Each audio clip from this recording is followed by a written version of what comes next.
Rabi sebagai Siti Sarah, Mesya Dwi Sapitri sebagai Siti Hajar, Sofwa Nur Aziza sebagai Suku Juhur, Kesya Natasha Aulia, Kesya Aulia Natasha sebagai Suku Jurum dan Setan Perempuan, Diva Safira sebagai Suku Jurum, Muhammad Fatir Saputra sebagai Nabi Ibrahim, Ilham Al-Mahesa sebagai Nabi Ismail,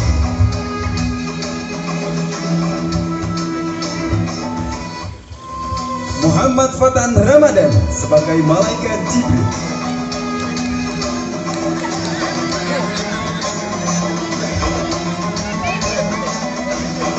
Panca Fadilah Al-Hakim sebagai Setan Laki,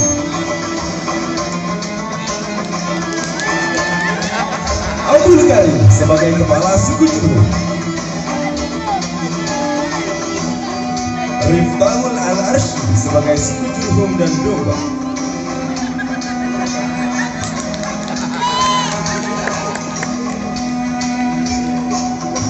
Inilah persembahan dari santriwati Rubat Zainal Qulub. Selamat menyaksikan. Memberi salam. Assalamualaikum warahmatullahi wabarakatuh. Mengalir membasahi tanah, satu tumbang disusul dengan yang lainnya, terjerembab dan terjatuh tanpa daya, namun makna yang sama antara pengorbananmu dan pengorbanan Ismail dahulu. Ajar dan menempatkannya di tempat yang lain.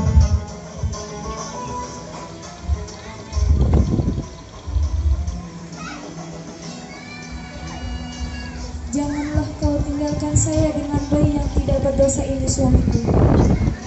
Bertawakallah kepada Allah yang telah menentukan kehendaknya. Percayalah atas kehendak dan rahmatnya.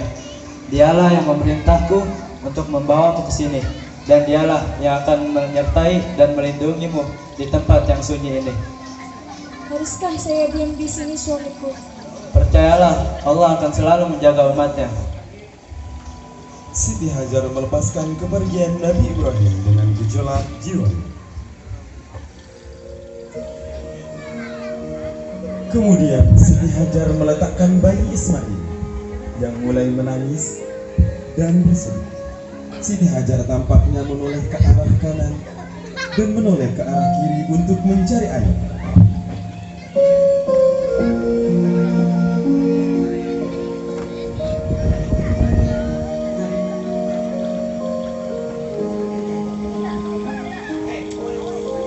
Tidak tega mendengarkan suara tangis Ismail yang semakin habis.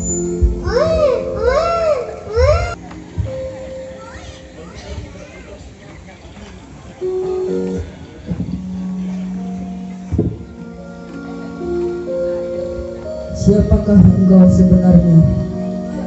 Aku adalah hamba sahaya Ibrahim. Kepada siapa? Jika demikian, engkau telah dititipkan kepada Zat yang pemurah lagi Maha Pengasih, yang akan melindungimu dan mencukupi keperluan hidupmu, dan tidak akan Bekas hentakan kaki Ismail.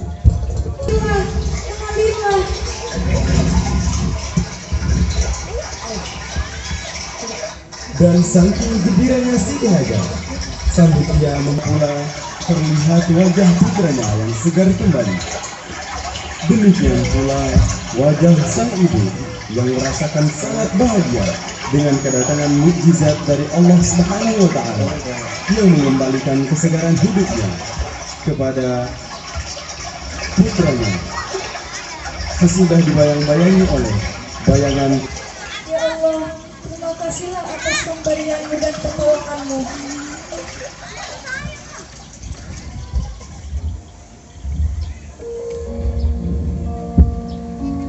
Assalamualaikum.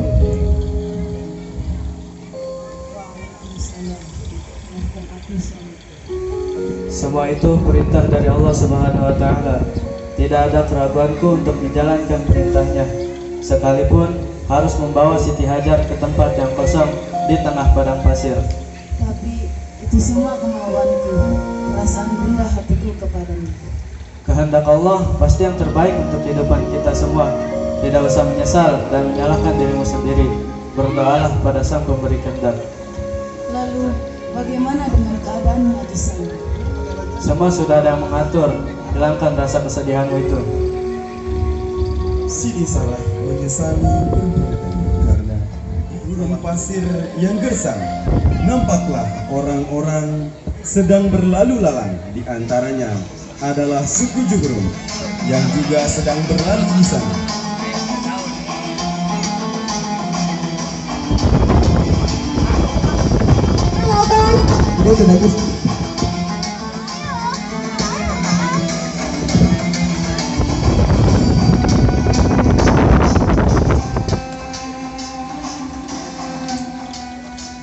Suku Juhrum pun berkata,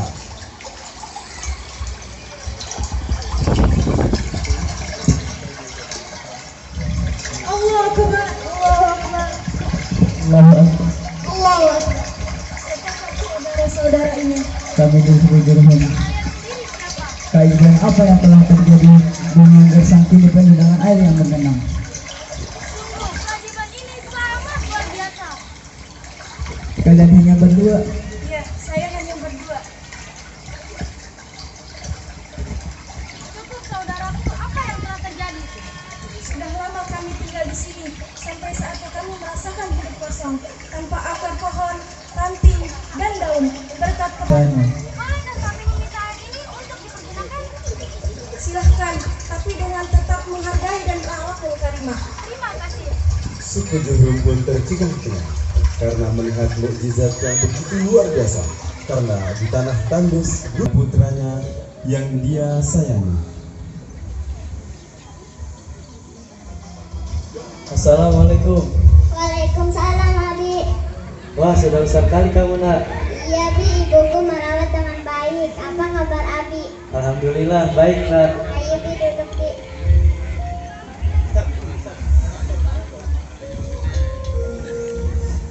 Begitu cerah wajah muka Siti Hajar karena melihat seorang ayah dan seorang anak kembali untuk bersua.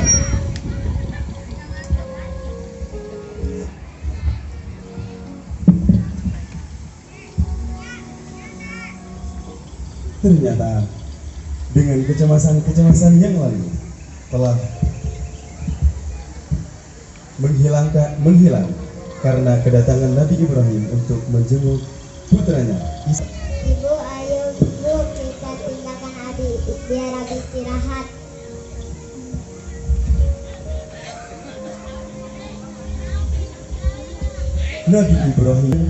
Nabi Ibrahim tertidur dan bermimpi.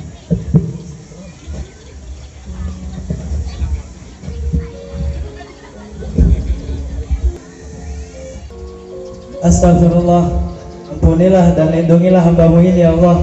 Apa yang harus hamba lakukan?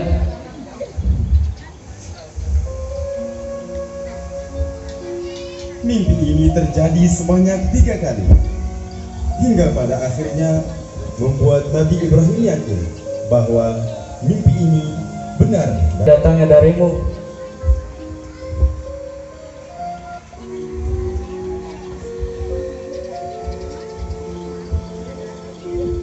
Maka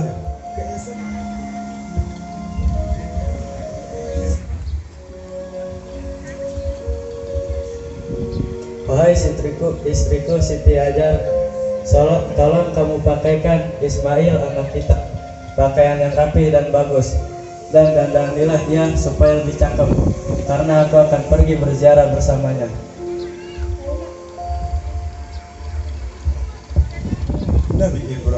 Nabi Ismail pun pergi untuk bersiap-siap untuk dibawa.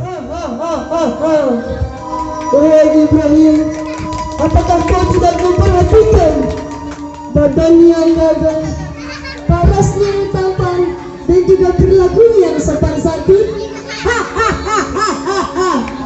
Benar juga, Ismail adalah anak yang soleh. Jika dia anak yang soleh, kenapa kau tega? Kenapa kau tega untuk menyembelihnya? Siapa yang akan meneruskan perjuanganmu? Ingat, Allah tidak akan melenyapkan agamanya sendiri. Bagaimana tidak lenyap jika kau menyembelihnya? Ismail itu anak satu-satunya yang kau punya. Ya, tetapi aku diperintahkan oleh Allah untuk menyembelihnya. Setelah kemudian Nabi Ibrahim alaihissalam pergi bersama Nabi Ismail dekat dengan kota Mina. Dia juga membawa tali dan pisau yang tajam.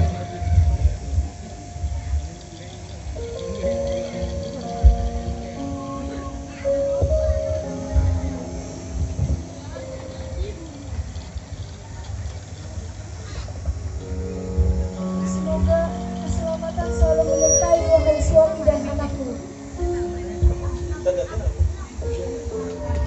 Bagaimana bisa kamu hanya duduk-duduk saja di sini, sedangkan suamimu Ibrahim membawa anakmu untuk disembelih?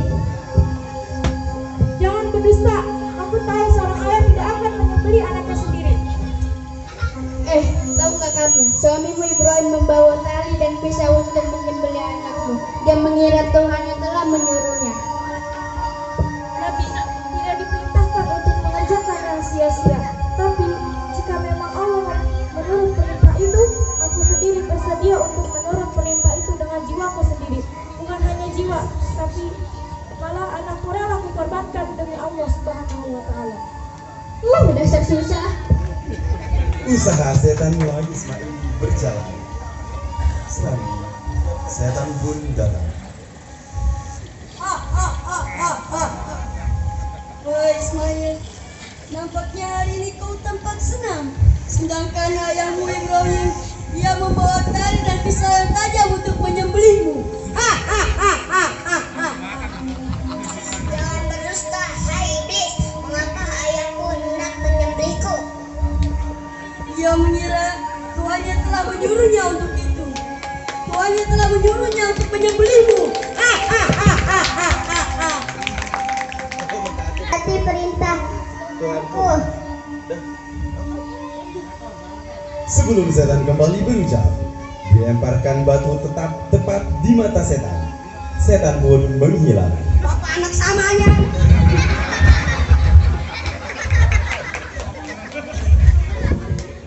Aku melihat dalam mimpi bahwa aku sedang menyembelihmu. Sekarang pikirkanlah apa pendapatmu tentang mimpi itu. Kerjakanlah apa yang diperintahkan kepadamu. Niscaya engkau akan mendapatiku termasuk orang-orang yang sabar.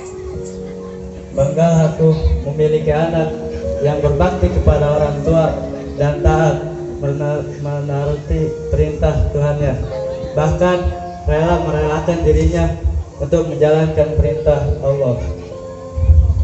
Nabi Ibrahim pun memeluk erat Nabi Ismail dengan gejolak jiwanya dan bersedih karena harus mengorbankan nyawa anaknya yang satu-satunya. Lepaskan tali. Lalu Nabi Ismail dibaringkan dan diikat dengan tali untuk proses penyembelihan.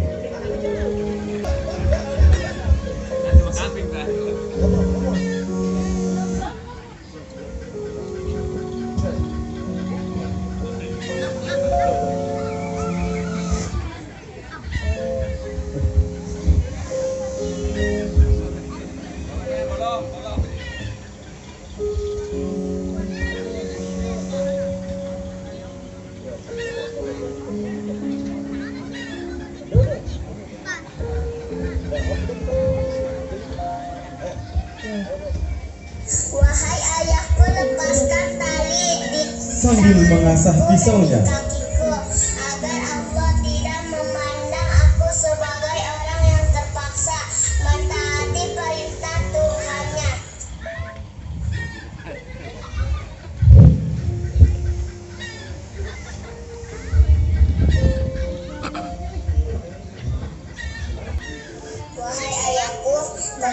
dan pisau itu. Kemudian letakkan pisau itu di leherku agar malaikat-malaikat tahu bahwa putra Ibrahim telah mentaati perintah Allah. Lalu Nabi Ibrahim pun melentangkan kedua tangannya, tangan dan kaki Ismail yang tanpa ikatan, serta memalingkan wajahnya ke tanah. Lalu menekankan pisau mukjizat dengan izin Allah Subhanahu wa taala. Ternyata pisau itu tidak bisa memotong leher Ismail. Wahai ayahku, kekuatan kamu menjadi lemah karena kamu masih menyimpan cinta kamu untukku. Oleh karena itulah kamu tidak boleh menyembelihku.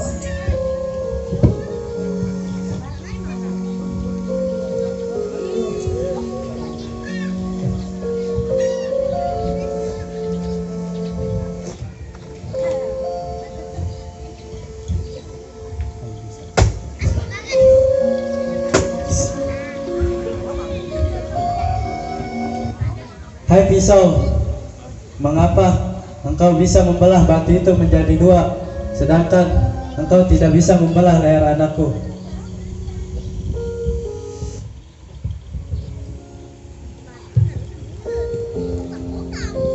Setelah Nabi Ibrahim memukulkan batu kepada pisau, memukul pisau kepada batu, lalu batu itu terbelah menjadi dua. Datanglah malaikat Jibril.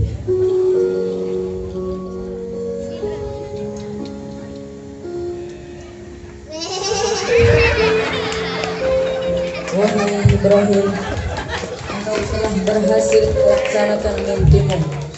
Demikianlah kami membalas orang-orang yang berbuat kebajikan. Maka sembelihlah kambing ini sebagai pengganti penyembelihan anakmu Ismail. Allahu Akbar, Allahu Akbar, Allahu Akbar.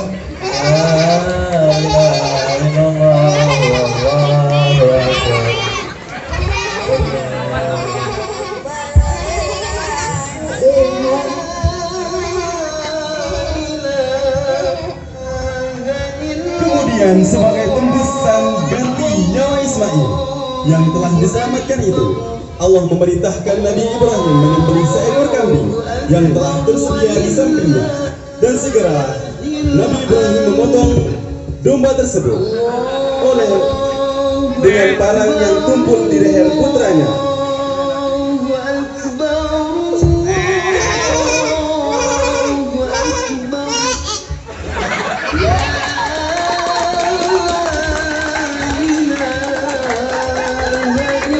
Dan inilah permulaan sunnah berkurban yang dilakukan oleh umat Islam pada setiap hari raya Idul Adha di seluruh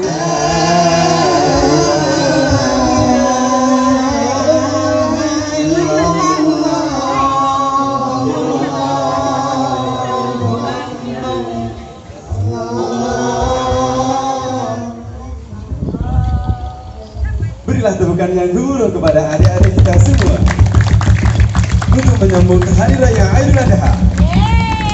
Mari kita sama-sama mengucapkan kalimat takbir dengan gemuruh sambil menunggu saweran yang lain.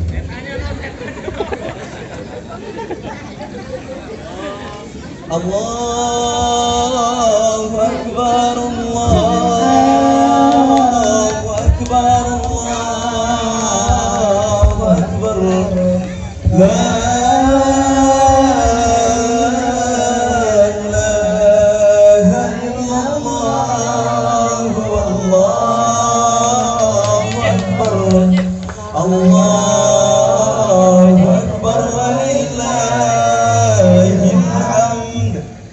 kepada ibu-ibu yang cantik karena setelah menyumbangkan sawerannya. Ibrah yang bisa kita ambil dari cerita ini adalah pengorbanan Nabi Ibrahim menjadi kisah yang membuktikan bahwa perintah yang datang dari Allah Subhanahu wa taala akan berakhir dengan hikmah serta kebahagiaan yang lebih baik. sebagai tentang kekuatan keimanan dan kepercayaan.